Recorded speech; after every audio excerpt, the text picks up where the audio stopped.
Hey everybody, I'm here today to show you how to apply grout to a backsplash. So as you can see right here, I have a kitchen backsplash right here, and I installed this backsplash recently, and now I'm ready to fill in the gaps with grout. So I will be using a grout float for this process, and most people choose to use a grout float, and I would highly advise using a grout float. So let's get right to it. You are going to take your grout float and you're going to get some grout onto the bottom portion of it. I am using pre-mixed grout, but you can go ahead and mix your own if that's what you'd like.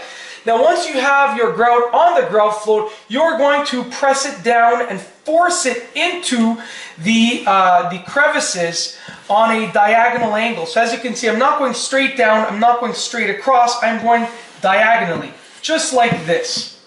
And you are going to continue doing this until you fill the desired area. Now, rather than doing the entire kitchen backsplash at once, I prefer to work in small areas. So I will be doing this specific area for the video and showing you the process for this area, and then I will be repeating the process for the entire backsplash. So I'm going to continue forcing the grout into the gaps using the grout float in a diagonal angle.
Alright, now that I have finished using the grout float to press the grout into the gaps between the tiles, I am going to use a sponge to wipe off the excess.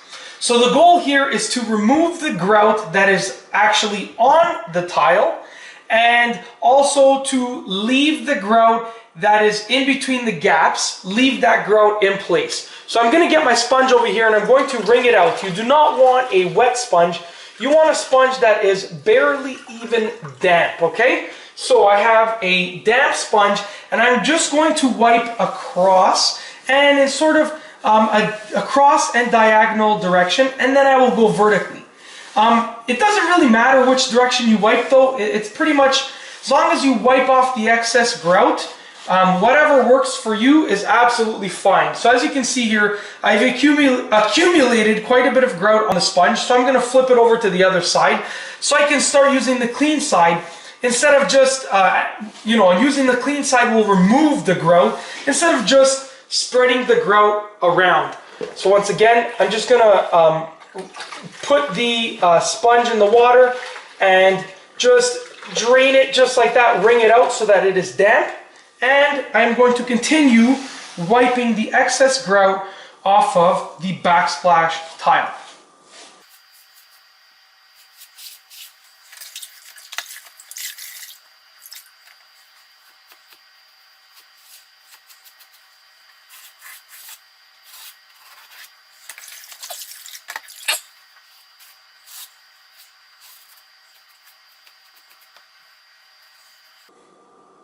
So as you can see, I have finished wiping off the excess grout with the damp sponge. and it looks pretty good. Now, just as I said before, I would highly recommend working in small areas. So apply the grout to a small area, wipe off all the excess grout in that small area, then move on to the next area. That is one piece of advice. And the second piece of advice is to change your water frequently if you are applying grout to a rather large area. So I would change my water every time that you do, I would say 2 areas of this size. Once you have finished 2 areas of this size, so let's say this and then another area of that size over there, I would recommend changing the water, that often. And that is just to ensure that you are using clean water to wipe off the excess grout and not just spreading all of the old grout that's in the water around on the tiles. And that's all I have for you today. Thanks for watching.